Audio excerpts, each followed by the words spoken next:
waaw ñoo ngi nuyu ñëpp nag vraiment saa su ne di kontaan rawatina nag vraiment samedi bi parce que samedi bi damay kontaan lool bu baax a baax ci ñi nga xamante ne bi ñoom laa feggoon liggéey bi parce que nag ku ci nekk da ngay ñëw ak sa ay façon ak sa ay couleur bu ko defee rek mbokk yi defe naa ne couleur yooyu ñu indi ko si seen biir kër yi ndaxte defe naa ne ku liggéey nag wax dëgg yàlla ba samedi jot da ngay mën a rek vraiment bég te nag RTS2 tam spécial samedi loolu ko tax a jóg ñoo ngi leen di gërëm di leen sant bu baax a baax un plaisir à chaque fois de vous retrouver mbokk yi ñu ànd ak yéen nag ci li nga xamante ne bii mooy histoire de couple saa su ne ñëpp di ko xaar ak suñu xarit Maman Dieye mbokk yi Maman Dieye te lan la ñu indil dafa ne daal ay témoignages delluwaat ci jigéen ñi nga xamante ne bii ñu ngi dund ci seen biir ay belle famille commencé woon nañ ko dinañ ci gën a xuus maa ngi koy wax sànq ak ay témoignages mbokk yi suñu jógee ci loolu nag madame Cissé Kodou nag moom mooy xaritu xale yi te xaritu xale yi nag li ma jaaxal ci moom saa su ne damay jàng parce que tey daal nee na la méthode Montessori defe naa ne noonu la de xam naa ne bu ci kanamee danañu ko yaatal waxtaan ci xool méthode boobu lan la xam naa ne daal ci xale yi la jëm bu nu jógee ci loolu mbokk yi dañ ñëw ak yéen nag ci suñu xarit kooku kan la ñu ne Karine Jouanel Karine lan la ñu indil tey moom itamit daal fu ne lay dugg Karine la fleur de Jéricho la wax fleur boobu nag dinañ xool Karine lan la ñu ci indil ak daal loolu lépp lan lay jëriñ mbokk yi xam naa ne daal ci conseil santé la mbokk yi bu ñu jógee ci loolu nag daal di ànd nag suñu xarit ki nga xamante ne bii nag moom mooy Léna Sarr waaye nag xam ngeen ne Léna dafa am lu mu téye ndi woon waaye loolu yëpp mbokk yi dinañ ci ñëw ma dem régie dellu si waat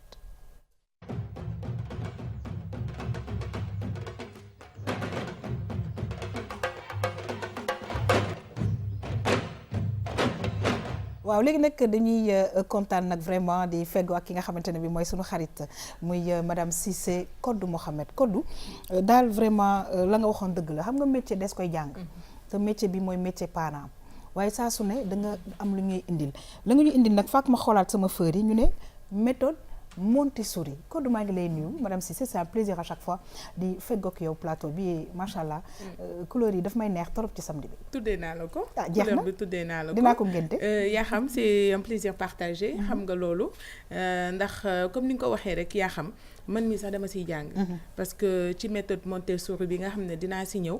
jàng naa si loo xam ne xëy na ñu ngi ko jëggaane ci tubaab yi. waaye bu ma la expliquer di nga xam ne. xëy na dafa nekk loo xam ne war nañ ci bàyyi xel. ndaxte du lépp rek lu jógee foofu la ñu war a bàyyi ginnaaw dañuy am li ñu moom ñun jëggaani feneen lu baax boole ko mu nekk li gën ci ñun. très bien sunu président bi daf ko daan wax saa su ne enracinement ak ouverture mu ngi noonu dafay nekk lu baax tout simplement. waaw loolu nag daf may yaa xam rek ma nuyu rek sama doom yi comme ni ma koy waxee chaque fois rek damaa jaboot sama doom yi nga xam ne ñu ngi nekk fépp ci Sénégal ak Afrique ak fépp du ñu seetaan kon nag tey bu si kanamee dama bëgg ñu toog ak waajur yi ma leen di nuyu ñoom tamit ma wax ak ñoom. très très bien xam nga nag na nga ko waxee samedi bi li tax RTS2 taamu waxtu wi di ci def tam-tam parce que waajur yaa ngi toog vraiment xale yaa ngi toog papa yaa ngi toog yaay yaa ngi toog léeg-léeg guddi yi sax dafay xaw a compliqué parce que ay histoire day am mais nag léeg-léeg histoire de couple moom itamit yegg si daal ne déet defee leen nii ak nii bu ko defee rek kër gi war a gën a mën a neex parce que nag dafay am solo it si xale yi ci biir loolu nag ñu ciy nuyu suñu xarit Maman Dieye la belle Maman Dieye comme j'ai l'habitude de l'appeler maman c'est toujours un plaisir de te recevoir te saa su ne nag ci histoire de couple macha allah yaa ngi ñu ciy jàppale parce que nag léeg-léeg ñoom ay couple yu nga xamante ne bi yéen de seetaanoon naa leen man daal maa ngi jéem a góorgóorlu ci la ngeen wax naam duñu ay expert waaye waxtaan dafa baax ñoo ngi lay nuyu c'est un plaisir de te recevoir. Le plaisir est partagé yaa xam xam nga ñun moom boo ne la belle Maman Dieye rek dañ lay wax ne la gentille yaa xam donc voilà quoi ñu ngi lay nuyu di nuyu suñu collègue de valeur yi ñu partager le plateau yi di nuyu aussi téléspectateurs yi ñuy seetaan samedi bu jot bànneex lay doon pour ñun ñu teew fii waxtaan ak ñoom ci histoire de couple histoire de couple nag échange lay doon ndax ñoom dañuy wax li nga xam ne mooy seen ay mbébét di seen problème ñun ñu ñëw ci plateau bi daan koy gën a faram fàccee gën ko waxtaan ak ñoom ñu yaakaar ne lépp luñ fi def nag neex na leen tey nag dañuy waxtaanee liñ fi waxtaanee woon la fois passée muy Sëyi Kër Goro dañuy dem xool ñi nga xam ne ñoom ñoo ko dund naka lañ koy dundee ndax xam nga maa gis moom la ñëpp di wër donc dañuy dem xool ñi ko dund nuñ ko dundee ñu ñëw partager ko ak yéen. très très bien merci beaucoup maman plaisir de te retrouver dans quelques instants waaye nag saa su ne dañuy kontaan parce que dañuy faral di wax nag la santé avant tout ñu ne nag conseil santé ànd ci ak suñu xarit Karine Jouanel Karine macha allah la nga sol tey neex na ma trop couleur bi neex na ma maquillage bi neex na ma macha allah ak lot si waaye nag Karine tey dañuy ñëw ak yow ci fleur bu nga xamante ne bii ña xamul sax tur bi ña mel na man dégg nañ ko. parce que nag fleur bi dafa am aussi la nga xamante ne bii moom lay jëriñ. Karine ñoo ngi lay nuyu toujours un énorme plaisir dend ak yow macha allah. fii la ëppee yaa xam ñun man moom damay yàkkamti rek samedi jot ba ma ñëw toog ci plateau bi janook yéen waxtaan ak képp koo xam ne mi ngi seetaan daal RTS de rawatina tam-tam yaa xam tey moom effectivement fleur de Jéricho laa nar a indi d'accord du ma ci wax lenn du ma ci sori damay bàyyi ba élément bi su dikkee ba ñu seetaan ko ba pare waaw ñu mën ci développer mais di wax tamit ne parce que am na ñoo xam ne ñu ngi ma doon de temps en temps bu ñu ma gisee dañ ma naan mais yow doo wax si kii doo wax si lii dinaa dem defi ay reportage ci góor ñi ils ont raison waaw parce que dañuy kaas dinaa man jigéen ñi rek laay wax effectivement jox naa leen dëgg dinaa dem def ay reportage pour yéen góor yi am sujet yoo xam ne dinaa ko fi indi naa defal leen ko pour les rassurer très très bien ils ont raison te xam naa ne Karine la ma leen wax mbokk yi dana ci ñëw bu baax a baax ñuy kontaan nag vraiment parce que nag saa su ne boo nekkee buuru nit dafay neex à chaque fois nga koy invité si ce plateau déjà loolu rek firnde na ko mais vraiment c'est un plaisir à chaque fois di fegg ak Léna Sarr muy taskatu xibaar bu nga xamante ne bi macha allah liggéeyam gis nañ ko liggéeyam rafet na macha allah fan yi nag dafa am lu ñu ko joxoon mu téye ni ñu ko waaye daal duñu ci xuus dañuy xaar ba ca kanam ba heure ba jot daal ñu am nañu def ak ki nga xamante ne bi moom la téye ni loon daal lii art et culture ak li nga xamante ne bi mooy label 221 ñu ngi lay nuyu c'est toujours un plaisir Léna de te recevoir. merci yaa xam maa ngi lay nuyu di fàttali ni man maay sa buur ni ko professeur Massamba waxee dañ koy nangu rek Sénégal Ndiaye ñëpp nangu ko amul benn problème di nuyu aussi vraiment ñi ma bokkal plateau bi c'est toujours un plaisir de les retrouver di nuyu téléspectateurs yi itam parce que à chaque fois mu doon lundi di samedi aussi dañ fi daan nekk ak ñoom absolument dinañ ci wéy mais ci beneen façon comme ni nga ko waxee surprise bi ci kanam lay doon incha allah bàyyi ma tamit ma kii affaire bi Léna surprise bi voilà en tout cas je te remercie Léna toujours un plaisir de travailler avec toi mbokk yi ñu ngi leen di gërëm di leen sant di leen fàttali nag ne yéen a ngi ñu jot ci canal 5 bu TNT ñu ñëw ak yéen nag ci histoire de couple ànd ci ak suñu xarit Maman Dieye dañ doon wax nag ñi nga xamante ne bi dañu dem dëkk ji kër goro léegi nag tungu ne du teew ñuy nataal am na ñu nga xamante ne bi dund nañ ko mbokk yi ñu dem xool lan lañu ci Maman Dieye indil mën a yaatal waxtaan bi ci plateau. maa ngi si bu mu sëy léegi mu def 9 ans di sëy kër goro nag peut-être mooy thème bi tey te kër goro du ko nit ñi déggee ak ni mu mel peut-être nit ñi xamuñu mais pour man lu neex la lu baax la nga nekk ak say nit yoo xamante ne sa jëkkër pour man boo bëggee sa jëkkër rek fu mu la yóbbu war nga fa mën a nekk te y a rien de mal neex na dinañ la mën a xoolal say doom toppatoo la boo bëggee génn amul problème dinañ la surveiller sa ménage ba nga xamante ne te problème boo ci mën a am tamit mag yi ak respect bi ngay nekk ak ñoom di nga am looy rus wala looy jomb def ci seeni kanam gisuma ci lenn loo xamante ne metti na wala jafe na ndax boobu ba tey ba ma ci nekkee ba tey maa ngi ci sant yàlla bu baax awma ci musuma ci am benn problème parce que ñi ma nekkal tamit ñi ngi may dégg te mën nañ ma seede. man say kër goro ci benn côté ànduma ci benn côté ànd naa ci parce que say kër goro neex na ci kaw nga am goro boo xam ne dalaa considéré comme doomam loolu sëy bi day neex dalay jàppale mais boo amee goro boo xam ne considéré wu la comme doomam benn ñaareel ba mooy àndul ci sëy bi doo dem këram ba nga toog fa toog bu neex loolu du dem moo tax man bu dee man sama goro bëggul sama diggante ak doomam man je préfère nekk ci appartement lu ma am yóbbul ko maag moom ñu bokk ko que ma nekk ci kër gi chaque jour maag moom ñuy jote parce que doom dafa jege yaay saa yu ñu jotee moom du xam kan lay faral ci ñun ñaar ndax yaay lay faral ndax jabar lay faral te su boobaa day andi histoire sa jëkkër à chaque fois mu wàcc ñu ne ko sa jabar ak sa yaay jote nañu loolu problème la. am na goro yoo xam ne ñu ngi sonal goro yi bu ñëwee rek ñu uuf seen jëkkër yi sa yaay def nañu sa yaay def nañu bu jëkkër bi wàccee du lu nuyu di la romb rek fel la waaye ñu yëpp yàlla musal nañu si sumu doom baax na sumu goro baax na ñu ngi sant yàlla di leen ñaanal yàlla defal leen jàmm. samay goro dama leen def comme samay parents comme sama yaay comme sama papa bi ma jur te awma ci benn tànk ginnaaw ci loolu laay dox ci loolu laay nekk te ki may àndal tamit dama lay diggal ngay respecter say goro parce que ay waajur lañ avant tout te ki nga bëggal pour man boo choisir nekk ak moom war nga jàppee ay parents am comme say propres parents nga nekk ak ñoom di leen seet di leen nemmeeku di xool li ñuy lekk di xool li ñuy naan di leen toppatoo. non en fait man marié wu ma mais su ma amee goro bu ma bëgg je préfère dëkk ak sama goro parce que dina ma wan yu bëri ci samay doom dina ma tetteel samay doom su ma génnee dem liggéey bàyyi ko ak samay doom dina ma xoolal samay doom mais bu nekkee goro boo xam ne comme gaynde la je préfère ma am sama appartement. am na ñoo xam ne goro doy nañu waar nga dem sa gor yi fekk gor yi bëri nañu histoire ñu la sonal waaye boo xalaatee sa doom doo sonal doom jàmbur ndax man suma doom bu mu sëy nii buggum kenn sonal ko moo tax du mu sonal kenn.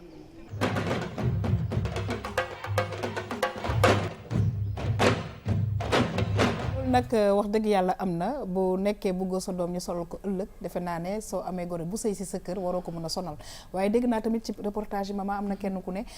goro bu gaynde defe naa ne gaynde kenn mënta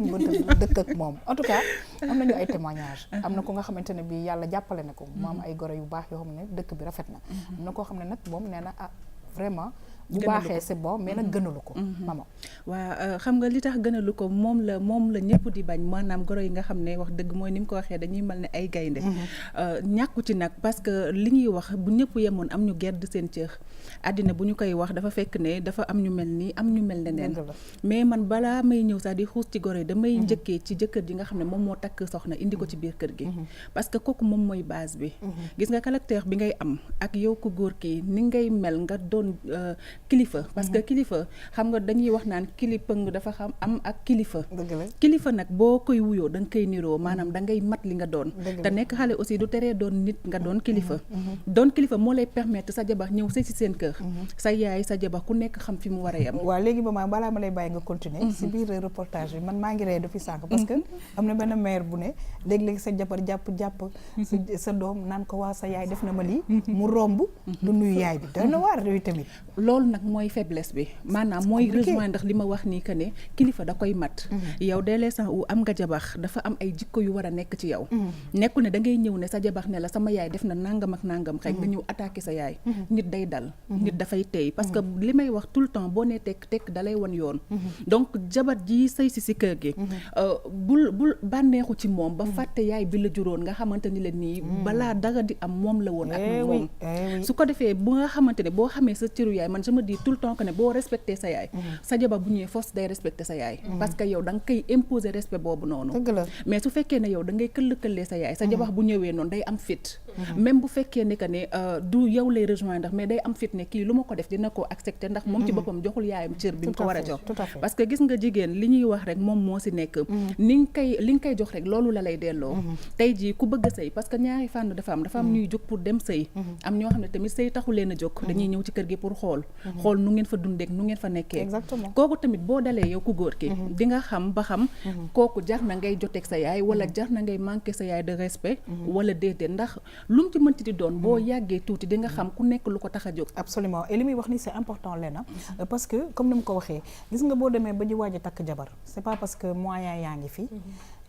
da nga war a takk jabar nga takk jabar da nga koy mët kilifa dañu koy mët ci biir kër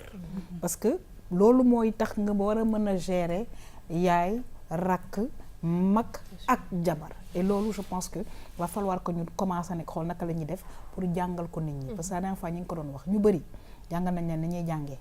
mais kenn jàngalu kenn nooy nekkee papa ak nooy yoree kër ak nooy nekkee yaay nooy yoree kër et ça je pense que maintenant on va prendre conscience de ça commencer nag di ko inculquer xale yi depuis bu mu nekkee xale leen loolu dëgg la parce que maman li mu wax dafa résumer carrément sax je pense penser ñi toog fii ci plateau bi yëpp parce que jëkkër bi moom moo war a nekk ki nga xam ne moom mooy réguler relation yi muy belle-mère bi vis-à-vis ak belle-fille bi muy belle-fille bi vis-à-vis ak famille bi parce que aussi dañuy wax souvent côté belle-fille bi mais côté belle-mère bi aussi dafa am solo parce que sa yaay ñëw nga may ko nga mel ni ku ko ragal parce que yaay sax daa di nga ko ragal moom di nga ko jox cër mais di nga ko def benn relation sa diggante ak moom wan ko ni que kii sama soxna la indiwuma ko pour mu nekk fi jàmm aussi loolu je pense que rôle jëkkër ji moom moo ci ëpp solo parce que moom moo war a xamal ku nekk place am muy yaayam di soxnaam aussi ku nekk nga xam sa place waaw Karine dafa mel ni comme li ñu waxee ku nekk bu xamul sa place parce que defe naa ne la ñu soxla ci mariage mooy cette entente qui permet à l'homme justement mu liggéey ca jàmm ka nekk ci ku jigéen ki tamit jur ay doomam nekk ci jàmm yaay ji nekk ci jàmm léegi nag boo ko matul defe naa ne ña la wër yëpp ñooy am problème effectivement te li ñu doon wax keroog lay delloo si gis nga kii di sëy c'est vrai que góor ki jëkkër ji la base c'est lui mais kii di sëy si tamit am na loo xamante ni parce que yow même boo sëy si kër fekk ay ñoo xam ne dañoo amoon ay préjugés ci yow di la xaar de pied fermé tout boo ñëwee nekk nit yem yaru am dañ lay fekk ci li nga nekk moi je pense que c'est plutôt de la fille qui vient kii di ñëw di sëy si ci kër gi affaire bi foofu lay jógee et puis moi je me dis da ngay sëy si ci kër dañuy wax belle-mère yi mais aussi les belles-sœurs da ngay sëy si ci kër sa rakk jëkkër wala say magu jëkkër ñooñu dañ leen di def ay xarit je pense que boo jëlee yaayu sa jëkkër def ko sa yaay yow jël sœuru say jëkkër sa jëkkër def leen sa ay sœur yow moi je pense qu'il y a pas de problème parce que mooy li may wax rek affaire u defante yooyu moo ñu yàqal ñun ñëpp non c'est vrai c'est un mot que j'aime pas defante yooyu mooy yàq sëy léegi parce que des fois dañ lay wax sax loo xamante ni pour sa intérêt la wala intérêt sa relation ak sa jëkkër mais yow da nga koy jëlee wax affaire u defante non dinaa ko def nii bu so mais defante boobu defe naa ne koddu mooy wax boo xam ne moi j'aime pas déjà le mot et defe naa ne dafa warul nekk ci diggante koo xamante ne bi moo la jural sa jëkkër tamit parce que nee nañ muñ bi sa biir kër lay commencer papa ak yaay danañ la yar waaye nag am na comportement boo xamante ne bi war nga ko am ak ñoom rawatina nag koo xam ne moo la jural nag ki nga war a jural ay njaboot ak ki nga bëgg en plus yar ko jur ko yar ko solal ko tette ko ba nga gis ko bëgg ko danga ko war a foog dëgg la rek sinon kon njàmbaay ñaaw absolument donc mais xam nga lan laay wax defante ci boppam moo xew yi léegi defaru moo xew wallaay léegi defaru moo xew je suis d'accord billaahi kenn amatul temps wu defante nañu bàyyi defante chaque jour xam nga defante dafa metti Fatou chaque yaa xam chaque jour ngay ngët xam nga fitna boobu noonu man gisuma ci plaisir en fait c'est pas comme plaisir lu lekk xam nga dama ko ci lekk bànneex bi ngay am ci lekk man gisuma ko ci defante donc nañu bàyyi defante day defaru Fatou dama kontaan tey Fatou Fadjey elle est dans son bureau moo tax c'est Yakham Fatou elle est pas là Fadjey coucou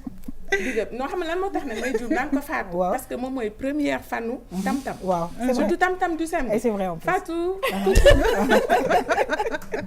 alors may nuyuwaale Ami Collé aussi xam nga lu tax ma kontaan la dernière fois dama daane la woon ci ku góor ki dafa am un rôle prépondérant bu muy jouer ci ambiance bi atmosphère bi et tout absolument ma jël ci waxu soxna si wax sànq Ouli madame Diaw mu ne am na loo xam ne dañ ko war dafa nit da ngay am looy ruus a def ak looy jomba def booy sëy yaa xam yenn saa yi jigéen ñi ma yàlla baal sama borom yi dañuy boole wow bët gis nga wow bët ak jonge bokkul xam nga jonge dafa am heure am waxtu am naka lañ koy defee dégg nga donc mais bu fekkee ne c'est Madame Cissé qui parle non mais c'est vrai en fait c'est-à-dire que bu fekkee ne loolu sóoraale woo ko day indi wow bët te wow bët ci sa kanamu ay goro ki njëkkee day indi leneen amul sens ni da ngay am looy ruus xam nga même yenn yi sax boo koy def nga bàyyi ba ngeen dugg ci néeg nga koy doog a def mais bu fekkee ne yow da nga wow bët xam nga li ma lay wax jonge soo ko defeewul fa nga ko war a defee na nga ko war a defee ak heure ba nga ko war a defee day indi wow bët te wow bët day indi beneen problème mën na jur ay problème waaw parce que tey jii nga nekk sa goro di ko wan ne ko kii nii dama am ci moom pouvoir wala dama am ci moom lii wala yooyu dafay indi yeneen wala nga nekk koo xam ne yow amoo lenn looy jomb maanaam foo ko sentiree rek da nga ko fay defee ci lu bon ci lu baax loolu baaxul mesure ak retenue je pense que dafa am solo rawatina ci kuy sëy kër goro très bien donc loolu noonu laa bëggoon loo xamante ne si bëgg naa ko ci focus ak tamit boole bi yaa xam yenn saa yi nit da ngay fënatal yenn saa yi sa goro def la wala sa njëkkee wala sa wujju wala sa doomu jiitle wala keneen ku mun ci doon nga bàyyi mu jàll. très bien alors comme ni mu ko waxee léegi maman on va terminer ñu bàyyi la nag nga développer parce que comme ni mu ko waxee am na yoo xam ne da ngay fënantal vraiment ñu ñaan suñu càmmin yi bu ñuy dem ba di takk jabar da ngay bëgg d'accord waaye na nga fekk nga am xelu ak mët bi mën ko baax na lool waaye léeg-léeg soo ko mëtul la ngay yàq mooy ëpp dëgg la loolu la ñu wax tout à l'heure te ñi ci plateau bi yëpp rejoindre nañ ma ci loolu mais ma waxaat ci beneen aspect mooy ki nga xam ne mooy goro bu jigéen bi maanaam yow ku jigéen ki sa yaay waxuma ku góor ki yaayam yow ku jigéen ki sa yaay bari na sëy yu mucc yoo xamante ni leen nii yow ku jigéen ki sa yaay moom mooy tax mu mucc parce que en général tey man sama doom su ma ko mayee ni ma sëyee noonu laa koy digalee mu sëyee noonu te yaay dafa am solo ci sëyu doomam bu jigéen moom moo koy mën a jàppale ci xalam parce que ku la mag ëpp la ay sagar te ku la jiitu ci néeg bu lëndëm moo lay wax fi ngay toog donc ki nga xam ne moom mooy sa yaay jiitu la ci lépp loo xamante yaa ngi ciy jaax tey moom su bëggee sa sëy mucc rek jàpp naa ne ci kàttanu yàlla bu ci yàlla àndee loolu mën na nekk mu xelal ku doomam bu ñëwee ak meram parce que des fois xam nga ñun ay xale rek lañ deretu xale bi dafay yëngu mais soo ñëwee nga fekk ci sa yaay mi nga xam ne am na expérience te xam na ne defante amul benn sens ndax ñi ko fi def ba tey jii nii xam na ne amuñu ci benn résultat donc tey dina la xiirtal ci yow nga téye sa jëkkër nga respecté sa goro nga téye tamit ñi nga xam ne ñooy njëkk yi man pour man bu ma nekkoon ci place ñu bëri njëkk yi ak belle-sœur yi dama leen di jël ma tegee leen na le parce que li ma gëm rek mooy lu waay ren di say loxo lay naaj te loolu lépp la rek loolu lañ lay fay tey jii nii li nga nekk ak ki nga xam ne moom mooy sa jabaru càmmiñ ci biir kër gi di ko def bu mu yàkkamti na la bàyyeek yàlla yow boo sëyi jee rek di nga xam ne lépp dëgg la donc man foofu duma fa sori damay toog goro bi ci kër gi aussi tamit bu faree loolu ci doomam bis dina ñëw doomam di dund lu ko metti te du ko faj parce que fii moom lu waay di def rek kon daal ñun daal li wolof di wooye wax naan lu waay ren di sa loxo lay naaj waaw kon nag nañu àndandoo communiquer parce que c'est extrêmement important je pense que ku jur doom bëgg nga mu heure te bu pour mu heure faaw moom ak jabaram ñu nekk ci jàmm nga nekk ci jàmm xale yi bu ñu juddoo xam ne maam kat ak maman benn lañu papa ak yaayam benn lañu mu mun a vivre ci benn environnement bu saa en tout cas ñi ngi lay gërëm ci loolu di nuyu nag benn goro bi nga xamante ne bi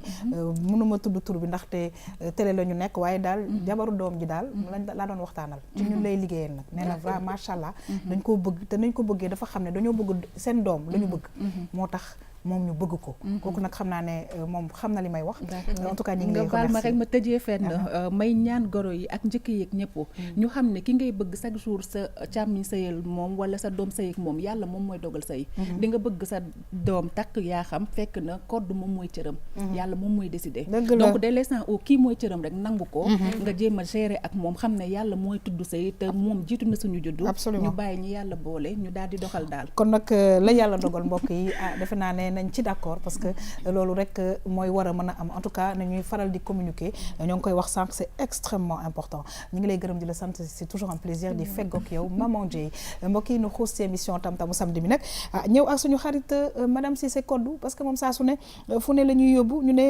méthode Montessori ay ca ñu dem xool dellu si waat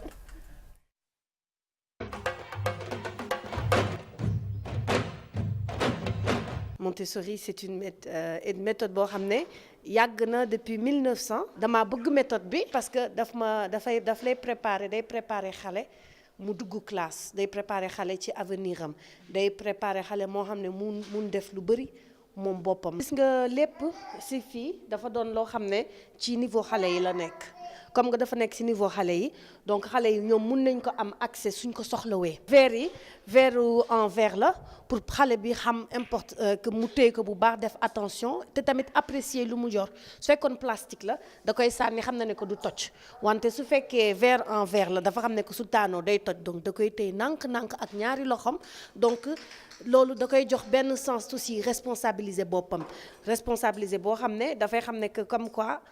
man de waruma yàq su yàqoo duma amaat beneen moom xam na nu muy defee attention pour pas que gaañu tamit parce que ñoom dañuy tuuti te tamit dañuy dem ba am xel boo xam ne que ñeneen ñi ñoo gën a tuuti donc dañuy def attention nag ci yeneen xale yi. ñoom suñu lekkee ba pare am nañu par exemple fële benn robinet boo xam ne robinet bi seen niveau la assiette bu ñu lekkee moom la ñuy nettoyer teg de côté. da koy def tam mu xam maîtriser kiiwam daal mu maîtriser environnement am. te maîtrise environnement dafay tax tamit mu nga am confiance de soi-même pour ne serait-ce bu baax tamit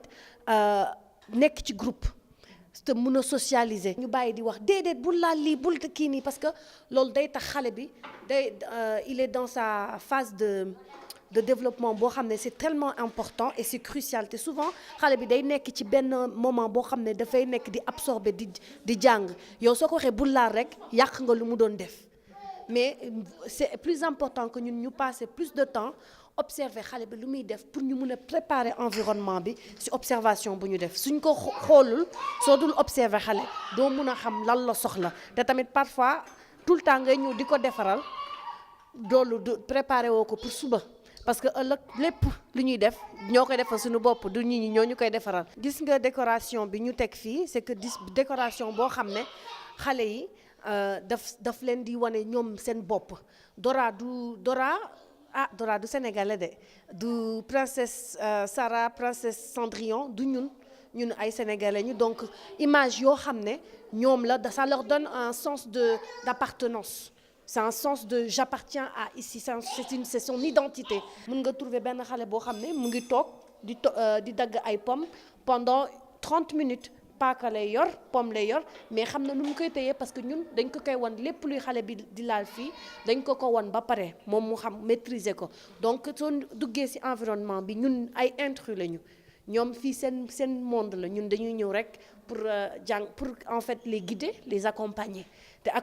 accompagnement boobu mooy respect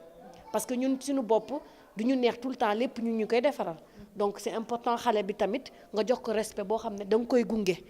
wóolu ko te wóolu confiance boobu soo ko joxee moom tam day am confiance ci boppam mun a wax ne lii laa bëgg lii bëgguma ko donc lu mu bëgg da koy wax te tamit day xam ci biti da nga koy préparer ci benn sens boo xam ne su nekkee ci biti du nekk n'importe qui.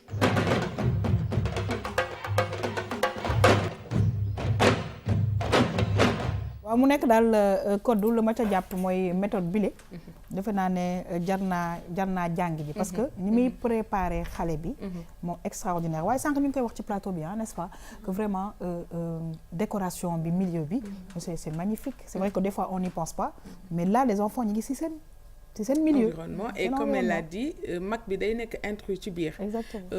alors may nuyu nag ki nga xam ne moom moo di Daga Diop moom Londres la jàngee yaroo fa màggee fa. doon fa jàngale fa la découvrir méthode Montessori bi. ñëw nag pour indi ko dëkkam parce que nee na dafa nekk loo xam ne war na coller ak son éducation. ak sa culture. alors méthode Montessori mu ngi jógee ci ku ñuy wax Maria Montessori alors Maria Montessori c'est la première femme médecin d'Italie. Donc elle est née en 1870 waaye soo gisee lu weesu loolu moom dafa jàng ba nekk médecin def psychiatrie waaye ci enfance am dafa comparer ñaari yar yi bu mu jëlee ci papam ak bu mu jëlee ci yaayam. mu gis ne que papam dafa strictoon torop maanaam papam yaram dafa dëgëroon metti woon. te yaayam moom da doon waxtaan ak moom di ko expliquer comme par exemple ma jox la benn exemple ñu ne la bul tox cigarette parce que boo toxee cigarette dinaa la dóor ak bul tox cigarette parce que cigarette baaxul doomu nit ku baax nga waroo lii wala lee du genre xam nga tey ji soo demee Japon wala nga dem foo xam ne gisoo yat bi di nga tox alors que beneen méthode bi même soo demee fu mu munti doon doo ko def parce que liñ la waxoon mi ngi ci sa conscience donc mu comparer ñaari méthodes yooyu mu gis ne moom li mu jëloon ci yaayam moo ko gënoon ëppal njëriñ par rapport ak méthode bi yaay ji utiliser d'accord léegi nag mu ne moom loolu lay jéem a wasaare te wasaare boobu li ko gën a rafetal mooy moom dafa nekk psychiatre mu doon étudier ay comportement wu xale yoo xam ne ay patient wam lañ woon xale yoo xam ne dañu am li ñuy wax feebaru xel waaye bi mu demee ba gis wax ak ñoom dafa gis ne que xale yi ñoom seen problème du woon surtout wàllu santé maanaam wàllu wér-gi-yaram mais dafa nekk en rapport ak seen vécu maanaam ni ñu leen yaree ba tax ñu mel noonu yaa xam xale am na noo koy indee maanaam du mel ni nga bëggoon c'est-à-dire que xale boo xam ne da nga koy yar ci environnement wu dóor environnement wu saaga environnement wu gëdd kooku du bokk ak xale bi nga xam ne da nga koy yar ci environnement wu xamal ko boppam xamal ko lan mooy jom lan mooy fulla lan mooy ngor lan mooy fayda du bokk du tout voilà donc moom si la defee loolu nga xam ne mooy méthode Montessori di ko expérimenter méthode Montessori de façon très simple balaa ma leen di jox kàddu bi ngeen ñëw ci mooy da ngay respecter rythme enfant bi maanaam gone gu ne dafa am nooy développé da ngay respecter le rythme bu muy développé ñu taxaw ci rythme bi tuuti code Karine yow mi nga xam ne yaay def conseil santé loolu à chaque fois non mais c'est vrai à chaque fois dama koy wax parce que naan non yow gis nga kii doomam bi dox na gis nga kii doomam bi wax na gis nga kii doom na def ko mais non chaque enfant ak rythme am am na xale yoo xam ne 7 mois ñu jóg taxaw am na ñoo xamante ne bii 10 mois la ñuy dox am na ñoo xam ne dinañ dem ba tel âge ñu dox boo defee nànk soo xamul nga dem ci ay spécialiste ñu xoolal la sa doom ba pare nag expliquer na mais nit ñi bokkuñu est-ce que Léna ak Karine ñoo niro est-ce que man ak Codé dañoo niro non mais c'est vrai est-ce que ak maman dañoo niro donc xale bu nekk nañ leen bàyyi nu màgg ci jàmm ku nekk ak yëfam loolu laa si doon bëgg wax Karim. kii waaw mën na ci sànni dara. gis nga man bi li ngeen di wax yëpp Karim li ngeen di wax yëpp su ma duggee ci sama santé automédication mooy ñëw sama xel mooy lii yaa xam di wax yow da ngay am sa doom mu dox à 7 mois comme ni nga ko waxee wala 10 mois nga ne ko pourtant de sama bos 10 mois la doxee yow sa bos mi ngi ne am 1 an et demi doxul est-ce que doo def lii est-ce que doo def lii yéen ñaar ñi nga xamante ne amu leen benn notion ci personnalité ci màggu xale ci organisme plein de choses yoo xam ne da nga ko war a xam balaa ngay conseiller sa morom amuñu sax base bi mais c'est dangereux di comparer ay xale même ñoo xamante ni ñoo bokk ndey ak baay waroo leen comparer à plus forte raison ñaar ñoo xam ne dañoo judd ci ñaari biir yu bokkul donc il faut faire très attention absolument léegi bu weesoo loolu ñu ne dafa reposer aussi ci li ñuy wax observation maanaam ngay nemmeeku sa xale di ko xool bu baax xool bi du rek xool nii dafa xool am xool c'est-à-dire que nga koy xool di gëstu ay réaction am ay comportement am di ko jéem a comprendre di waxtaan ak moom donc ça repose essentiellement aussi sur l'observation de l'enfant ak tamit di ko jàngal autonomie demal boppam waaye dañuy def li anglais di wax lead by example c'est-à-dire que l'éducation par l'exemple mën nga ko wan comme ni mu waxee da ngay gis xale boo xam ne day jël pom xollil ko boppam ak paaka te du dagg mais dafa fekk yow wan nga ko et puis nag gis naa fi ci image yi même kaas yi nga xam ne chaque jour bu laal kaas bi da nga koy toj alors que mais man li ma si jàngee ñu ngi koy jàngal parce que man sama kër bëri na ay kaasu plastique dinaa sànni yëpp parce que effectivement li ma ci jàng mooy on a tendance à le faire chaque fois je disais damay jënd kaas en plastique am na kaas yoo xam ne gan yi ak mag ñi laa koy mais xale yi bëri nañ ay kaasu plastique su ma demee nag dinaa ko sànni parce que ça les responsabilise pas effectivement parce que soo xamee ne kaas bi boo ko wadee du toj wala amul aucun risque aucun danger et tout du dem xam nga lu oyof ci say bët doo ko farataal maman yaa ngi jàng parce que wax dëgg yàlla à chaque fois dañuy jàng lu bëri man yaakaaroon ne mën nañ sama kaas plastique yi moom man de en connaissance de cause tey jii nii leer na ma ne xale yi bokkuñu tey jii man moom ci sama propre expérience xam naa ne mën nga am ay doom surtout nag nit ñi dañ lay stressé parce que ñoom ñoo lay wax que ne lan moo tax kii nii âge bi war na ci dox âge bi war na ci wax donc yow moment bi da ngay stressé wu parce que tu te dis mais lan moo tax mu war a dox ci âge bi te doxul lu tax mu war a wax waxul bu fekkee ne du ñëpp ñoom ñu am moyen wu xëy na dem consulter pour ñu wax leen lan moo tax su ko defee loolu di doon benn stress boo xamante ni leen nii mooy loolu nit ñi ñoo war a éviter yoo xam ne léeg-léeg am na sax nu ñuy xoolee xale bi daane kii moom est-ce que sax moom wér na non mais c'est vrai dëgg la est-ce que sax kii wér na temps yi passé mooy li ma la temps yi passé rek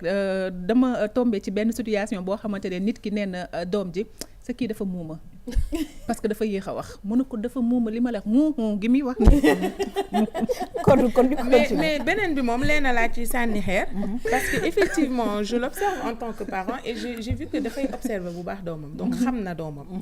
mais tere yi dafa bëri et la méthode Montessori dafa ne bu parents yi di tere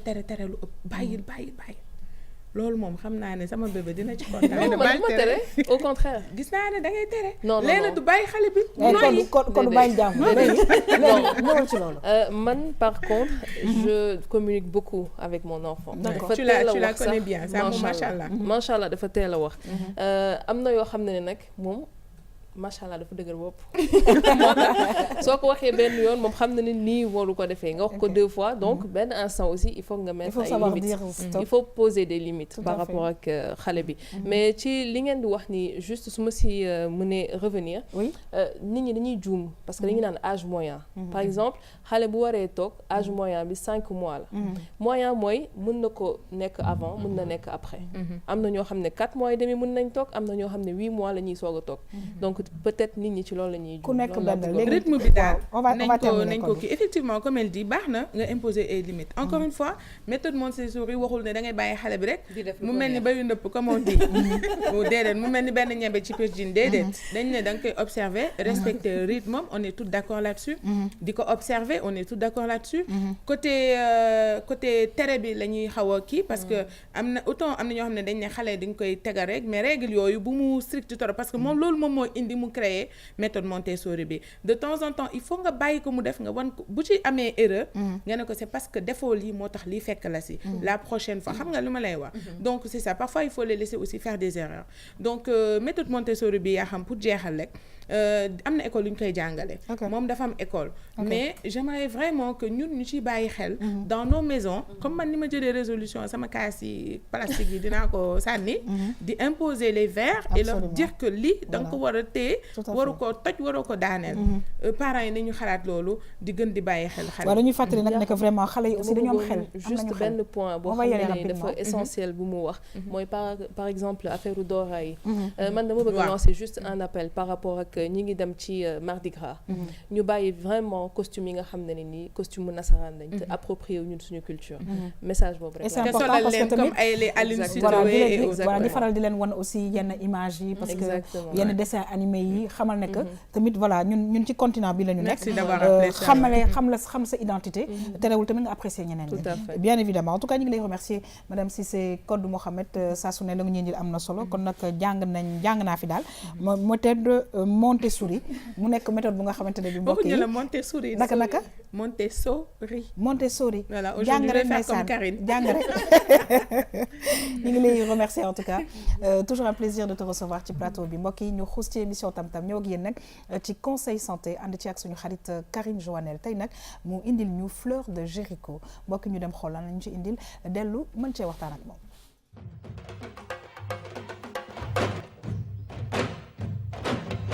tey nag li ñuy waxtaanee mooy ñuy tuddee la fleur de Jéricho n'est-ce pas fleur de Jéricho ñu ci di ko tuddee aussi la fleur de la Mecque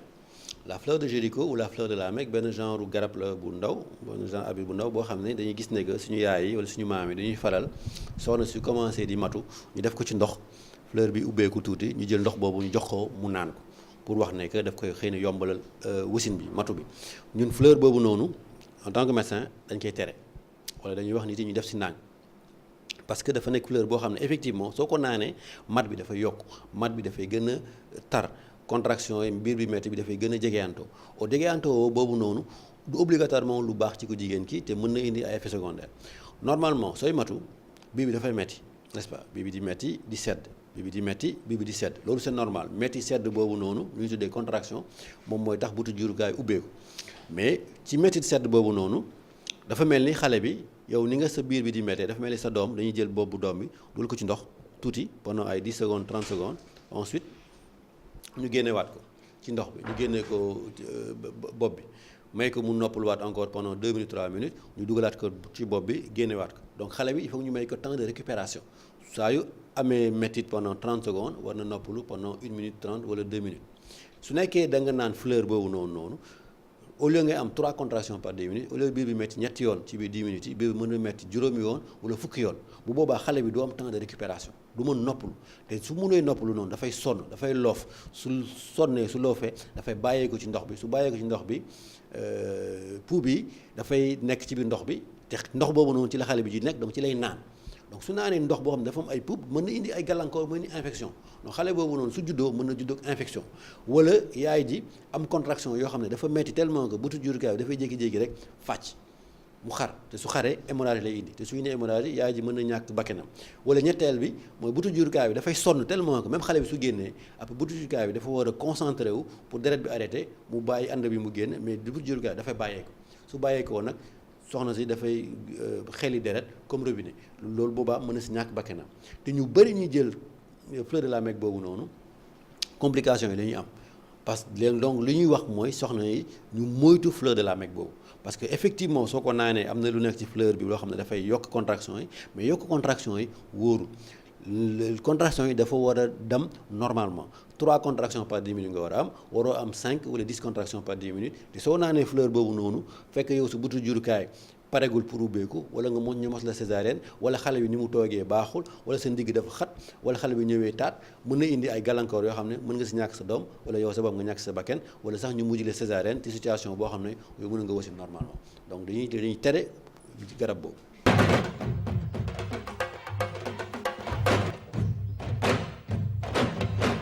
saa su ne nag wax dëgg yàlla dañuy kontaan bu baax a baax ci Karine Joannel Karine ñu ne daal Joannel merci beaucoup ñu ne daal vraiment doy na waar daal li nga ñu indil nii tey xam naa ne nu bëri mbokk yi ñoo ngi ciy jàng parce que léeg-léeg da nga yow de jox ko fleur bi def ko ci ndox jox ko gaaw ndekete fleur bi problème yi yëpp la fleur bi di indi man daal man maa ngi lay déglu gis nga yaa xam ni ngeen siy jàngee man noonu laay jàngee bu ma demee reportage man gis nga bu médecin bi di wax dama koy xoola parce que li ñuy wax des fois man sax daf may dépassé des fois dañuy jël ay affaires yoo xam ne duñu xam yan complication la ñuy amal yow tu te dis que nit ki boo ko joxee fleur bi nga xooj ko si ndox jox ko ndox bi mu naan da nga koy jàppale parce que day gaaw a wasin booboo gën a bonati te bon c'est un peu délicat tamit parce que dafa dugg tuuti ci domaine religieux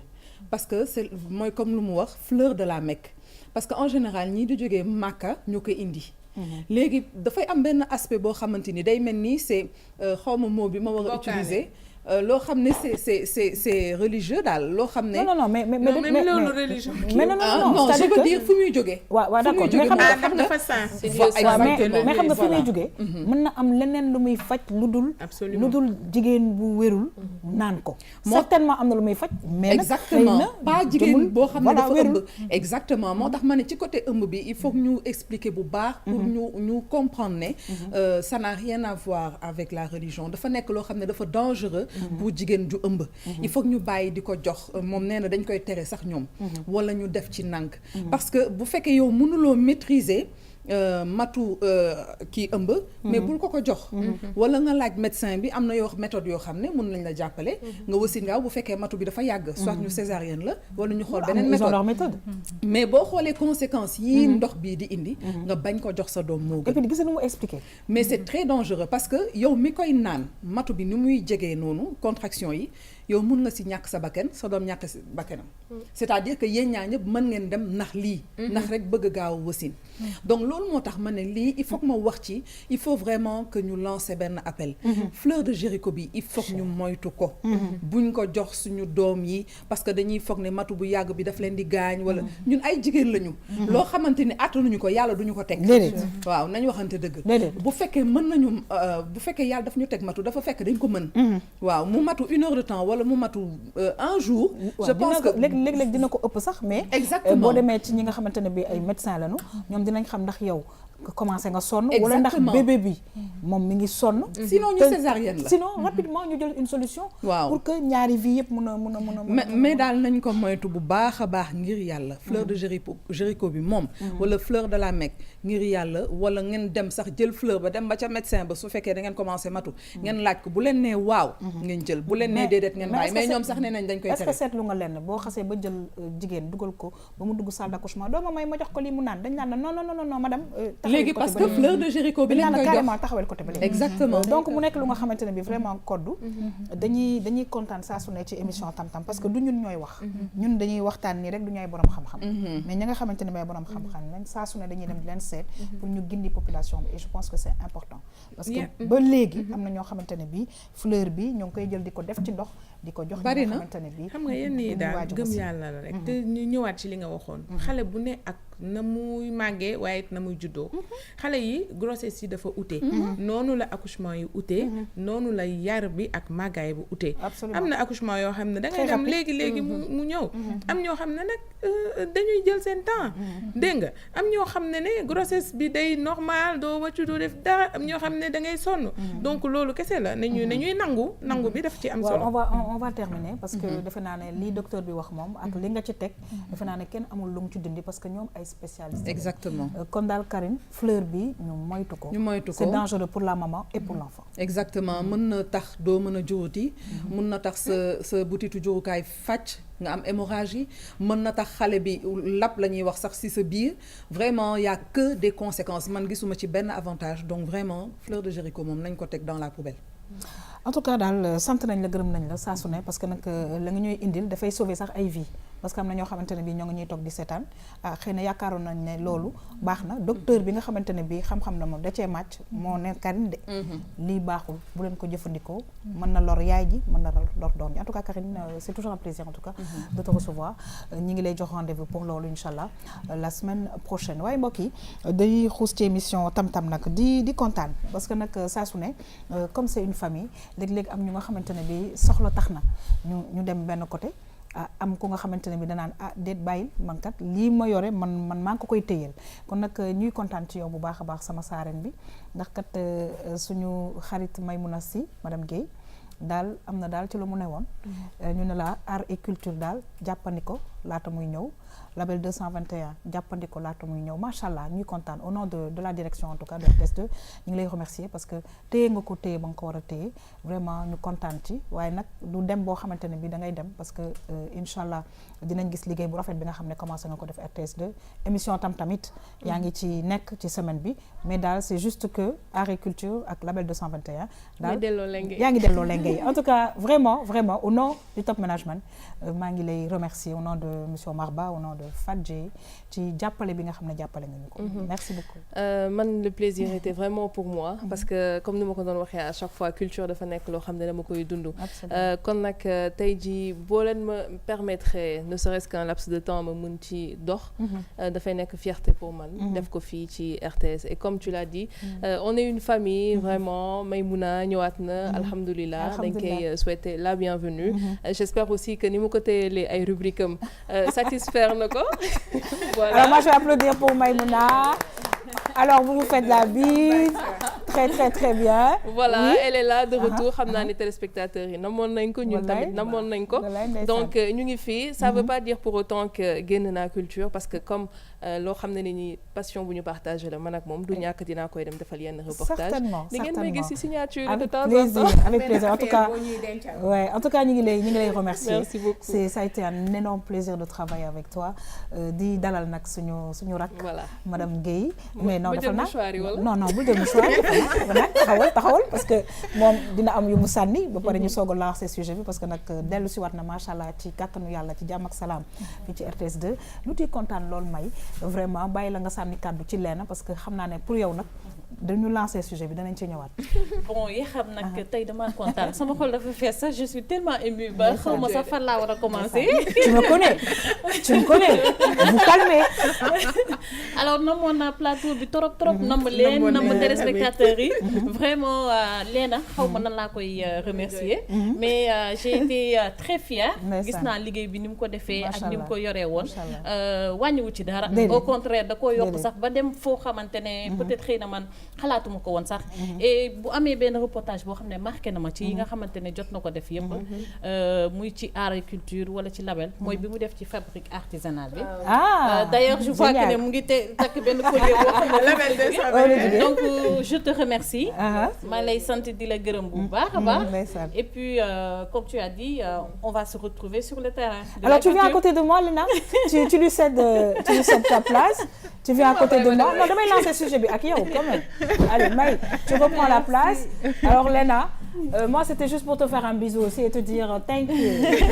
it's a big hug thank you c'est toujours un plaisir merci beaucoup mbokk yeeg xarit nag mais viens je vais lancer le sujet avec toi kon nag ñu ñëw ci label 221 ma bàyyi leen nag mu lancer ko sama micro mën nga ko utiliser let's go olof bi nag waaw tey nag label 221 mi ngi intéressé wu ci mode ak couture maanaam stylisme tey kon dañuy dem découvrir ay jeunes yi nga xam ne ni ay sénégalais lañ fii dañu nekk ci biir Dakar te ñoom nag ñoom ñoo taxawal projet bi ñu duppee Siggil Nalay Sène loolu la Siggil Malay Sène kon nag mu nekk reportage bu ñu may mën a si préparé ñu seetaan ko ñu dem dellu si thank you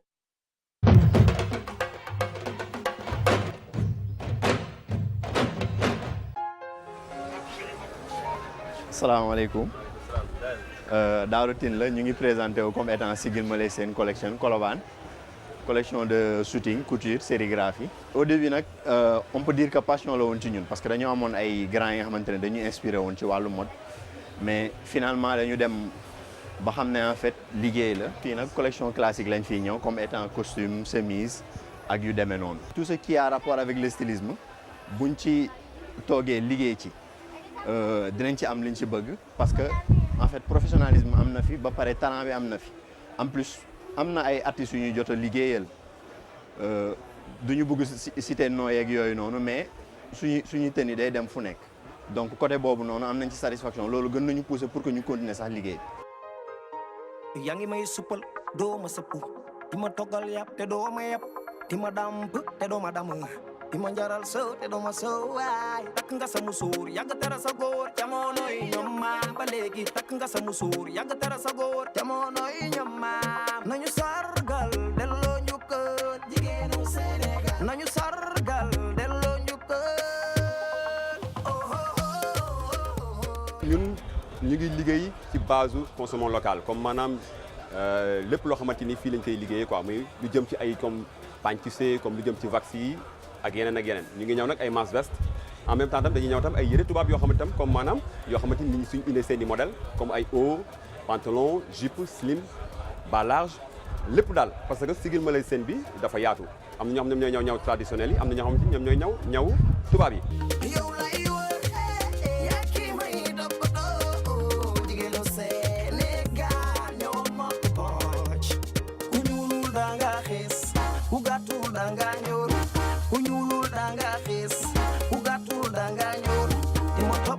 Dima topoto man ba ma suur dima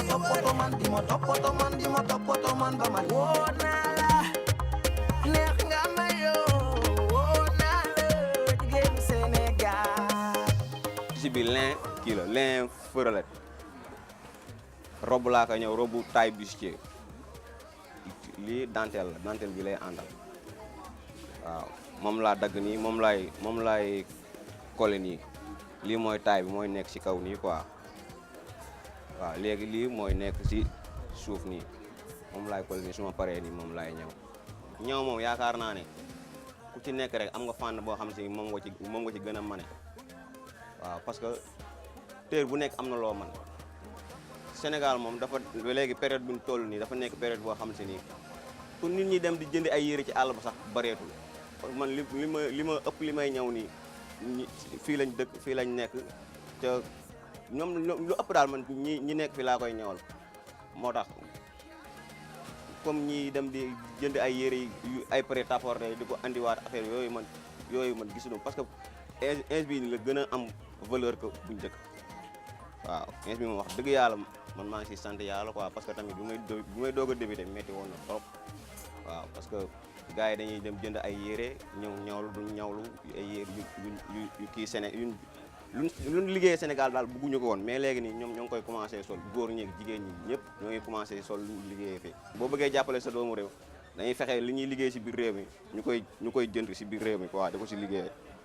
loolu moo ëpp njëriñ quoi.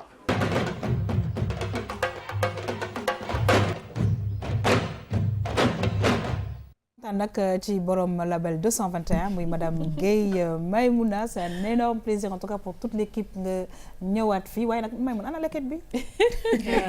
ana leket bi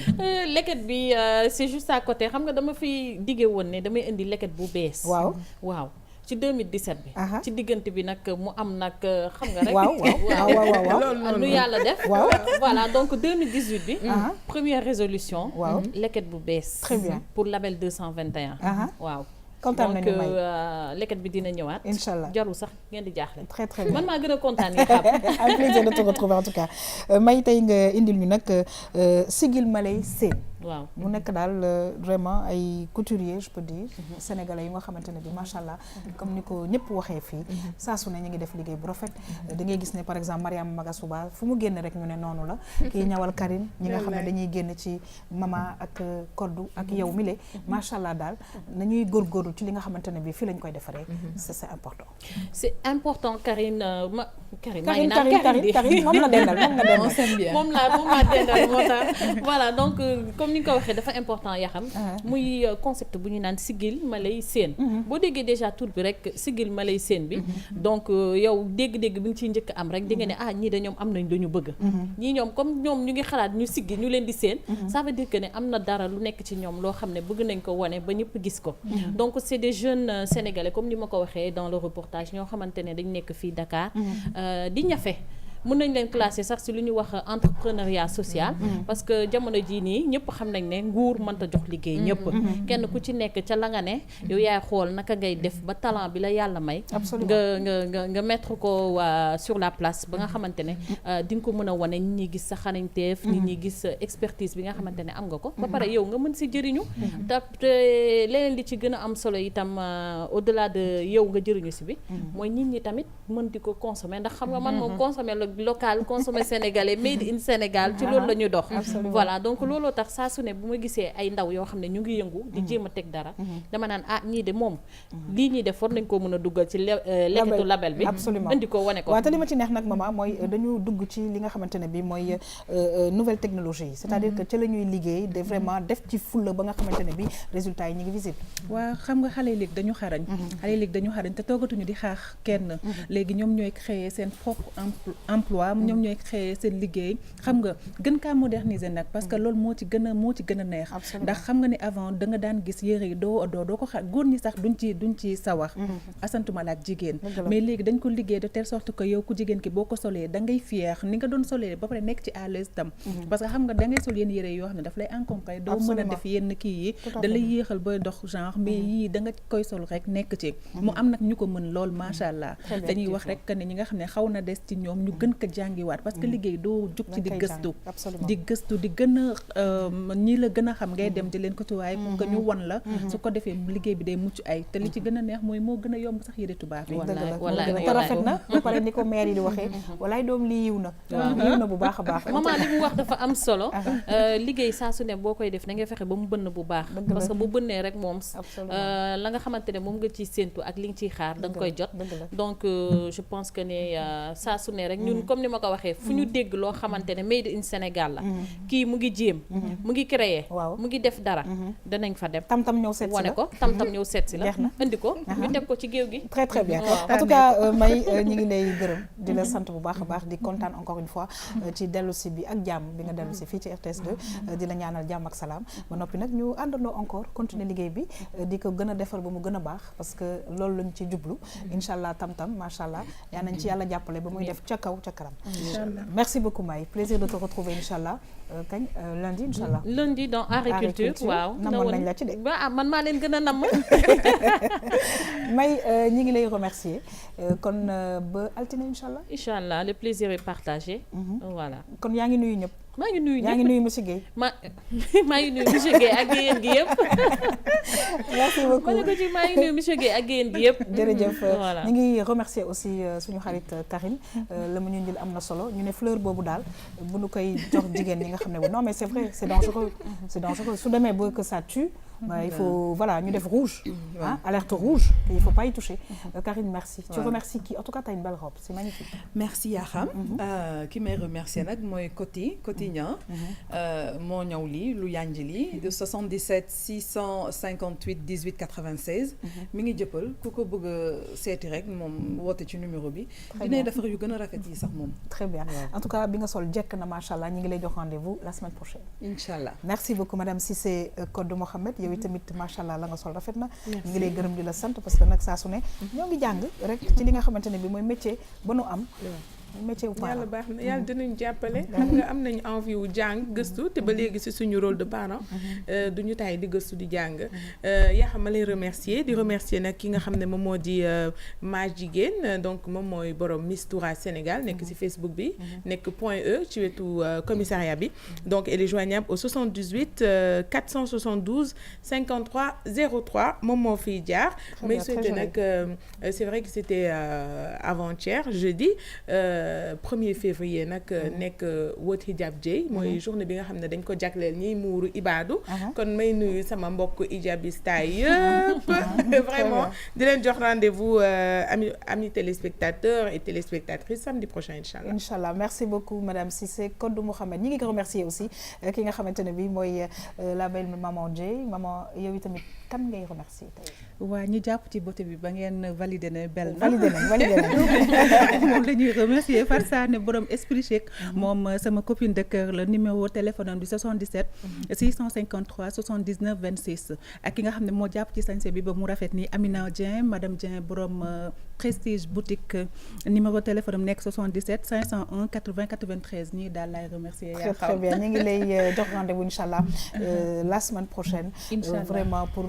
beneen histoire de couple ñu jàpp ci rek parce que nag wax dëgg yàlla dañ koy faral di wax divorce yi bëri na te divorce machallah ça c'est pas bien billaay wallaay sëy ñu gën a daal sëy ñu gën a mais yaa xam sama yaay day anniversaire waaw sama yaay day anniversaire suñu yaay day anniversaire démb ci vendredi vendredi bi la woon tey nag moo koy souhaité ci samedi bi di ko naan dundal 100 ans sama yaay jooju yaay Fastis dundal ba mu yàgg yow daal sa dund am na njëriñ ñu ngi lay ñaanal bu baax en tout cas au nom de toute l'équipe de la RTS2 ñu ngi ñaanal yaayu maman Dieye ñu ngi koy souhaité happy birthday di ko ñaanal jàmm ak salaam gudd fan ak wér mbokk yi may fàttali nag seen émission Tam Tam du samedi may remercier équipe bi dem régie dellu si waat daal di recevoir beneen équipe à tout de suite